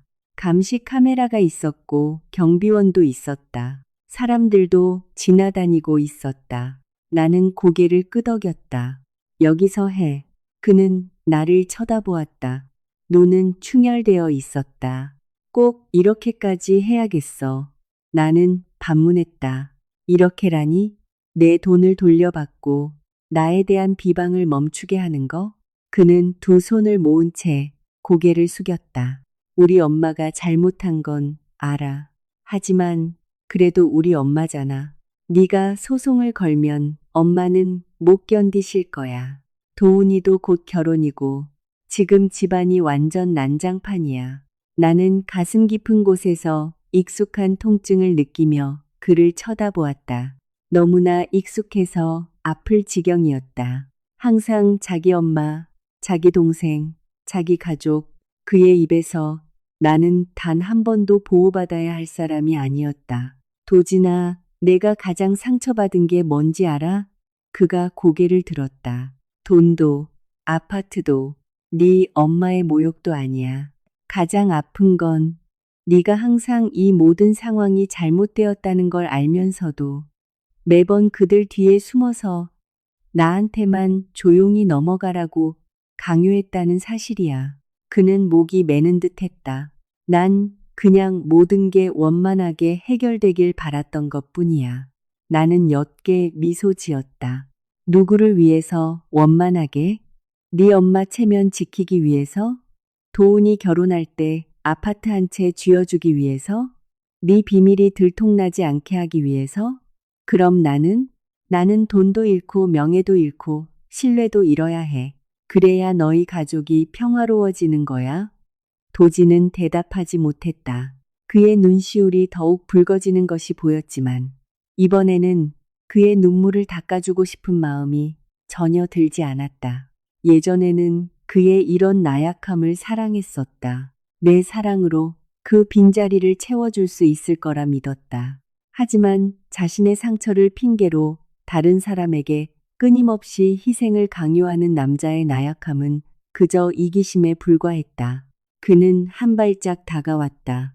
미안해, 엄마한테 게시물 내리라고 할게. 제발 소송까진 가지 말자. 응? 난 아직도 널 사랑해. 나는 뒷걸음질을 쳤다. 날 사랑한다고 하면서 온 가족이 날 짓밟도록 내버려둬. 그의 목소리가 떨렸다. 내가 다 고칠게. 나는 그를 한참 동안 바라보다가 가볍게 고개를 저었다. 어떤 것들은 사과로 고칠 수 없어. 한번 박살난 신뢰는 아무리 정성껏 이어붙여도 항상 금이 가 있는 법이니까. 그때 내 스마트폰이 울렸다. 수아였다. 혜인아, 방금 공증인 사무소에서 체증 다 끝났어. 게시물, 영상, 댓글, 그리고 너희 집 인터폰 녹화본까지. 증거 확보 완료. 내일 아침에 공식적으로 소장 접수할 거야. 나는 도진을 바라보았다. 그의 눈에서 처음으로 진정한 공포를 읽을 수 있었지만 이미 너무 늦어버렸다. 다음 날 아침 수아와 함께 강남의 로펌으로 향했다. 서울에는 가랑비가 내리고 있었고 차창에 맺힌 빗방울이 바깥 풍경을 흐릿하게 번지게 만들었다. 거리를 바삐 걷는 사람들을 바라보며 나는 문득 묘한 평온함을 느꼈다. 어쩌면 사람이 흘릴 수 있는 눈물을 다 흘리고 나면 심장이 더 이상 찢어지지 않기 위해 스스로 침묵하는 법을 배우는 것일지도 몰랐다. 최 여사는 30분이나 지각했다. 그녀는 도진, 도훈, 그리고 자기를 무슨 삼촌이라고 소개하며 허세를 부리듯 목소리를 크게 내는 남자와 함께 나타났다. 자리에 앉자마자 그녀는 테이블에 가방을 툭 던졌다. 단도직입적으로 말하지. 난 한 푼도 못 돌려줘. 혜인이가 알아서 집안일 쓰는데 보태라고 준 거잖아. 수아는 그녀 앞으로 서류철을 밀었다. 카드 결제 내역, 결제 항목들, 가족 카드 발급 목적을 증명하는 문자 메시지, 그리고 아파트에서 나눈 대화 녹취록입니다. 제 의뢰인은 생활비 일부를 부담하는 것에 동의했을 뿐 아드님의 아파트 계약금을 내주겠다고 한 적은 없습니다. 도훈이 즉시 끼어들었다. 하지만 돈은 이미 다 썼잖아요. 지금 당장 돌려줄 돈이 어디 있다고 그래요? 나는 그를 쳐다보았다. 내 돈 펑펑 쓸 때는 그 돈이 어디서 났는지 한 번이라도 물어본 적 있니? 그는 입을 다물었다. 최 여사는 분노가 섞인 목소리로 도진을 돌아보았다. 거 봐라. 이게 네가 사랑한다는 여자다. 우리 집안을 풍비박산 내려고 작정을 했어. 도진은 고개를 숙였다. 어젯밤 만남 이후 그래도 오늘은 공정한 말 한마디쯤은 해줄 줄 알았지만 그는 그저 기어들어가는 목소리로 중얼거렸다. 혜인아, 나를 봐서라도 청구 금액 좀 줄여줄 수 없어? 가슴이 콕콕 쑤셨다. 그를 향한 사랑 때문이 아니라 과거의 나 자신이 너무나도 가엾어서였다. 그를 위해서 수없이 양보했다. 그를 위해서 결혼 예물도 포기했다. 그를 위해서 내 집에 들어와 살게 해주었다. 그를 위해서 그의 가장 큰 콤플렉스를 무덤까지 가져가려 했다. 그런데 그 대가로 돌아온 것은 고작 청구 금액을 줄여 달라는 부탁뿐이었다. 나는 대답했다. 지난 5년 동안 충분히 널 봐줬어. 이젠 나 자신을 봐줄 차례야. 삼촌이라는 남자가 테이블을 쾅 내리쳤다. 아가씨, 세상을 그렇게 각박하게 살면 안 되지. 이런 식으로 긁어 부스럼을 만들면 나중에 시집이나 갈 수 있겠어. 누가 데려가겠냐고. 나는 그를 차분히 쳐다보며 말했다. 제 돈만 뜯어 먹으려고 저랑 결혼하겠다는 사람이 있다면 차라리 평생 혼자 사는 게 낫겠죠. 수아는 테이블에 서류를 하나 더 올려놓았다. 우리의 요구는 명확합니다. 부당하게 가져간 금액의 전액 반환, 인터넷에 올린 모든 허위 비방 게시물 삭제, 그리고 48시간 이내 공개 사과, 이를 이행하지 않을 시 우리는 명예훼손 및 주거침입, 업무방해로 관계기관에 즉각 고소장을 제출할 것입니다. 최 여사는 코웃음을 쳤지만 그녀의 손은 가방 손잡이를 꽉 움켜쥐고 있었다. 그녀가 두려워하기 시작했다는 것을 알 수 있었다. 자신이 잘못을 저질렀기 때문이 아니라 그녀의 범죄가 문서로 낱낱이 기록되었기 때문이었다. 회의실을 나서기 전 도진이 복도에서 나를 멈춰 세웠다. 혜인아, 만약 우리 엄마가 사과하시면 다시 나한테 돌아올래? 나는 그를 쳐다보았다. 로펌 복도의 밝은 조명이 그의 피곤한 얼굴을 더욱 적나라하게 비추고 있었다. 나는 가볍게 그의 손을 떼어냈다. 아니, 사과는 품위 있게 끝맺음을 하기 위한 거지. 처음부터 다시 시작하기 위한 게 아니야. 로펌에서의 만남 이후 최 여사가 정신을 차릴 줄 알았지만 나는 그녀의 아집을 너무 얕보았다. 바로 그날 오후 회사 사무실에서 클라이언트와 미팅을 하고 있는데 안내 데스크에서 가족분들이 찾아왔다는 전화가 걸려왔다. 회의실을 나서자마자 로비 한가운데 서류 뭉치를 들고 서 있는 최 여사를 발견했다. 그녀 옆에는 도훈이 스마트폰으로 모든 상황을 촬영하며 서 있었다. 호기심 어린 동료들이 내 쪽을 힐끔거리고 있었다. 최 여사는 나를 보자마자 목소리를 높였다. 혜인아, 여기 와서 사람들한테 다 설명해봐라. 5년 동안 내 아들 단물 다 빨아먹고 이제 와서 차버리려니까 돈 내놓으라고 난리치고 그것도 모자라 애 아픈 걸로 협박까지 해? 네가 양심이 있냐? 얼굴이 화끈거렸지만 나는 도망치지 않았다. 적당한 거리를 유지한 채 다가갔다. 최 여사님, 여긴 제 직장입니다. 계속 이렇게 소란을 피우시면 보안 요원을 불러 쫓아낼 수밖에 없어요. 그녀는 경멸하듯 비웃었다. 내가 무서울 줄 아냐? 네가 어떤 인간인지 여기 사람들한테 똑똑히 알려주려고 왔다. 도훈은 스마트폰 카메라를 내 얼굴에 바짝 들이댔다. 말해봐, 형수. 옛날에 우리 집 돈으로 빌부터 살았다는 거 인정해. 나는 카메라 렌즈를 정면으로 응시했다. 똑똑히 찍어. 내가 사는 집은 내 명의야. 생활비도 대부분 내가 냈어. 네 엄마가 5천만 원 가까이 긁고 다닌 그 가족 카드도 내 명의고 원한다면 지금 이 자리에서 영수증 항목 하나하나 다 읊어줄 수도 있어. 도우는 흠칫했다. 스마트폰을 든 그의 손이 살짝 아래로 처졌다. 최 여사가 즉시 그의 옆구리를 찔렀다. 얘 말 듣지 마. 아주 말 바꾸는 데는 도 같은 년이니까. 그때 우리 팀장님이 걸어 나왔다. 그는 나를 쳐다보고 최 여사 일행을 보더니 아주 단호한 목소리로 말했다. 혜인 씨, 사적인 문제라면 회사 밖에서 해결해 주시길 바랍니다. 지금 당장 소란을 멈추지 않으시면 보안 요원을 부르고 업무방해로 경찰에 신고하겠습니다. 나는 고개를 숙였다. 소란을 피워 죄송합니다. 이미 변호사를 통해 법적 조치를 취했고 다시는 이런 일이 없도록 하겠습니다. 최 여사는 내가 여전히 차분한 것을 보자 더욱 분노가 치밀어 오른 듯했다. 그녀는 손에 들고 있던 종이 뭉치를 북북 찢어 바닥에 흩뿌렸다. 변호사 샀다고 아주 눈에 뵈는 게 없지? 하나 말해둘게. 네가 고소 안 취하하면 나 여기 매일 올 거다. 내 고객들이랑 직장 동료들한테 네가 얼마나 배은망덕하고 피도 눈물도 없는 년인지 다 까발릴 테니까. 나는 발밑에 떨어진 종이 조각들을 내려다보았다. 이상하게도 이번에는 전혀 몸이 떨리지 않았다.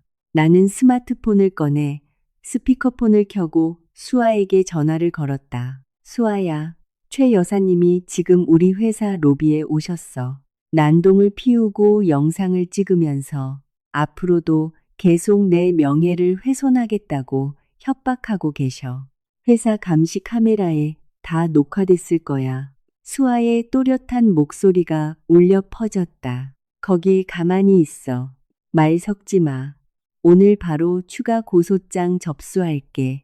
이건 이제 단순한 민사사건이 아니야. 명백한 스토킹, 명예훼손, 업무방해 형사사건이야. 그 말을 듣자 최 여사의 안색이 변했다. 도훈이 그녀의 팔을 잡아당겼다. 엄마, 일단 가요. 그녀는 나를 향해 추청거렸다. 어디 두고 보자. 그들이 건물을 빠져나가자마자 도진에게서 문자가 왔다. 엄마가 너희 회사까지 갈 줄은 몰랐어. 정말 미안해. 이제 그만 이 일 좀 덮어줄 수 없어? 나는 그 문자를 보며 가슴이 텅 비어버리는 것을 느꼈다. 나는 그에게 답장하지 않고 그 문자를 그대로 캡처해 수아에게 보냈다.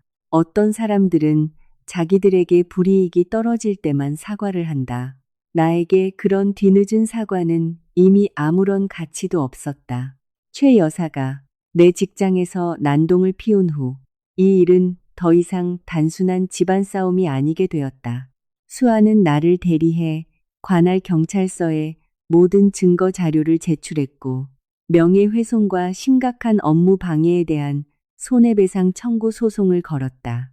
아파트와 회사 로비의 CCTV 녹화본, 최 여사 본인이 직접 올린 비방 영상들, 가족 단톡방 메시지, 은행 거래 내역서, 이 모든 것이 항목별로 깔끔하게 파일에 정리되었다. 산처럼 쌓인 그 서류 더미를 처음 보았을 때 나는 지난 5년 동안 인내했던 내 시간이 드디어 구체적인 형태를 띠게 된 것을 느꼈다. 그것은 더 이상 내 마음속에만 맴도는 막연한 상처가 아니라 빼도 박도 못할 명백한 증거가 되어 있었다. 일주일 후 최 여사와 도훈이 경찰서에 출석 요구를 받았다. 나는 그들과 직접 대면하지 않았다. 수아와 함께 옆방에 앉아 있었다. 살짝 열린 문틈으로 보이는 최 여사는 예전처럼 기고만장하지 않았다. 그녀는 낡은 가방을 꼭 움켜쥔 채 잔뜩 웅크리고 앉아 있었고 틈만 나면 도훈을 원망하는 눈초리로 쳐다보았다. 도훈 역시 푹 숙인 고개에 분노와 두려움이 뒤섞인 표정이었다. 경찰관이 도훈의 계좌로 들어간 아파트 계약금 3억 원에 대해 캐묻자 그는 처음엔 변명을 늘어놓다가 결국 내 가족 카드에서 나간 돈임을 시인했다. 그는 엄마가 그 돈을 빼서 쓰라고 시켰고 나중에 형수랑 알아서 해결하겠다고 했다며 모든 책임을 떠넘겼다. 그 말을 듣는 순간 나는 묘한 안도감을 느꼈다. 애초에 그들은 나를 한 번도 가족으로 대하지 않았던 것이다. 처음부터 끝까지 그들의 계획 속에서 나는 혼인신고라는 올가미로 묶어두고 그들의 탐욕이 빚어낸 청구서를 대신 갚아줄 호구에 불과했다. 도지는 뒤늦게 경찰서에 도착했다. 그는 복도에 한참을 서 있다가 겨우 용기를 내어 내게 다가왔다. 혜인아, 엄마가 게시물 다 지우기로 하셨어. 도훈이도 그 돈 어떻게든 갚겠다고 했어. 고소 좀 취하해주면 안 될까? 나는 그를 쳐다보았다. 내 앞에 서 있는 남자는 여전히 내가 알던 그 도진이었다. 피곤에 찌든 눈빛, 내가 양보해 주길 바랄 때마다 내던 그 특유의 부드러운 목소리까지도. 하지만 나는 더 이상 예전의 혜인이 아니었다. 게시물 삭제는 네 엄마가 당연히 해야 할 일이야. 돈을 갚는 것도 너희 가족이 당연히 져야 할 책임이고, 그리고 무엇이 옳고 그른지에 대한 판단은 법이 알아서 결정할 거야. 그의 목이 턱 막혔다. 정말 나에 대한 감정이 조금도 남아있지 않은 거야? 나는 잠시 침묵했다가 대답했다. 사랑했기 때문에 널 지켜주려 했던 거야. 하지만 나 자신을 지키기 위해서 스스로에 대한 존중도 필요하더라. 도지는 고개를 푹 숙였다. 그의 어깨가 미세하게 떨렸다. 나를 잃었기 때문인지, 아니면 자신의 비겁한 침묵이 결국 이 모든 파국을 불러왔다는 사실을 처음으로 깨달았기 때문인지 알 수 없었지만, 이제 그런 건 내게 아무런 의미가 없었다. 결국 변호사와 경찰의 개입 덕분에 최 여사는 인터넷에 올린 모든 영상을 삭제하고 공개 사과문을 게재해야 했으며, 내 거주지와 직장 근처에 다시는 얼씬거리지 않겠다는 각서를 써야 했다. 무단으로 사용한 5천만 원은 분할 상환 조건으로 합의서를 작성했다. 도훈이 아파트 분양 사무소에 냈던 계약금 3억 원은 법적 절차를 거쳐 대부분 내 계좌로 반환되었다. 도훈의 예비 신부와 그 집안은 이 모든 사실을 알게 되자마자 즉각 파혼을 선언했다. 남의 돈을 거리낌 없이 갈취해놓고 그걸 가족의 사랑이라고 포장하는 파렴치한 집안에 귀한 딸을 보낼 부모는 세상 어디에도 없었다. 최 여사가 공개 사과문을 올린 날, 나는 그 글을 아주 천천히 읽어 내려갔다. 그 건조한 몇 줄의 문장이 내 모든 상처를 지워줄 순 없었지만, 적어도 땅에 떨어졌던 내 자존심의 일부는 되찾아 주었다. 스마트폰 화면을 끄고 텅 빈 아파트를 둘러보았다. 며칠 만에 처음으로 내 숨소리가 들릴 만큼 집 안이 고요했다. 비로소 이 끔찍했던 과거를 훌훌 털어버릴 때가 왔음을 깨달았다. 한 달 뒤 나는 서울을 떠났다. 아파트는 꼼꼼하게 정리하고 문을 잠갔다. 중요한 서류들은 모두 은행 금고에 보관했고, 도진과 관련된 물건들은 작은 종이 상자 하나에 몰아넣었다. 미련이 남아서 보관한 것도, 증오심 때문에 버리지 못한 것도 아니었다. 그저 그것들이 있어야 할 제자리에 놓아두고 싶었을 뿐이다. 분명히 존재했지만 이제는 나에게 어떠한 상처도 줄 수 없는 과거라는 이름의 자리에 부산에서 부모님이 나를 데리러 올라오셨다. 아파트 로비를 나서자마자 엄마가 나를 꽉 안아주셨다. 엄마는 내가 돈을 얼마나 잃었는지, 도진의 가족이 돈을 얼마나 갚았는지 묻지 않으셨다. 그저 내 머리를 쓰다듬으며 떨리는 목소리로 말씀하셨다. 집에 무사히 돌아왔으면 그걸로 된 거다. 힘들면 좀 쉬어라. 더 이상 억지로 강한 척 안 해도 돼. 그 한마디에 꾹 참았던 눈물이 볼을 타고 속절없이 흘러내렸다. 나를 진심으로 사랑해주는 곳에서는 내 가치를 증명할 필요가 없다는 걸 이제야 알았다. 쓰러질 때까지 희생을 강요하지도 않고, 가족이라는 이름으로 고통을 인내하라고 요구하지도 않았다. 부산으로 내려가는 차 안에서 도진에게서 전화가 걸려왔다. 화면에 뜬 그의 이름을 한참 바라보다가 전화를 받았다. 혜인아, 미안해. 이제 널 영영 잃어버린 거지. 나는 차창 밖을 내다보았다. 화창한 오후 햇살 아래로 푸른 들판이 끝없이 펼쳐져 있었다.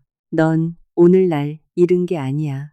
네 엄마가 아파트 분양 서류철을 내 앞에 올려놓았을 때, 네가 침묵했던 그 순간, 넌 이미 날 잃었어. 수화기 너머로 긴 침묵이 흘렀다. 나한테 정말 단 한 번의 기회도 없는 걸까? 나는 작게 한숨을 내쉬었다.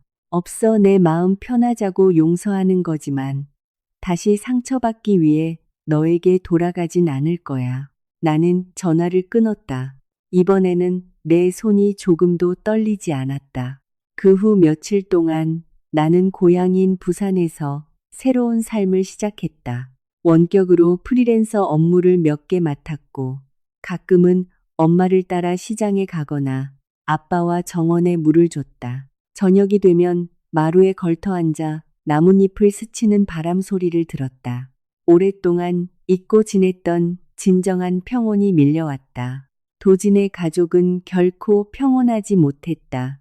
도운의 결혼은 파투가 났고 막대한 빚을 갚느라 온 집안이 극심한 경제적 어려움에 처했다. 최 여사는 더 이상 인터넷에 억울하다는 둥 하소연하는 글을 올릴 엄두조차 내지 못했다. 그녀가 내뱉는 거짓말 한마디 한마디가 모두 그녀의 목을 조르는 증거가 될 수 있다는 걸 뼈저리게 배웠기 때문이다. 도진은 가끔씩 잘 지내냐는 안부 문자를 보내왔지만 나는 답장하지 않았다. 뒤늦은 후회 따위로 열어주기엔 굳게 닫아두는 편이 훨씬 나은 문도 있는 법이다. 나는 내 자신이 이 싸움의 승자라고 생각하지 않는다. 관계가 파탄, 나는 과정에서 승자란 있을 수 없다. 하지만 적어도 패배하지 않았다는 것만큼은 확신한다. 나는 내 재산, 내 명예, 내 존엄성을 지켜냈고 무엇보다 내 자신을 온전히 구원해냈다. 이번 일을 통해 내가 배운 첫 번째 교훈은 이것이다. 연애든 결혼이든 여자가 희생할 수는 있지만 절대 자신만의 경계선까지 잃어버려선 안 된다는 것.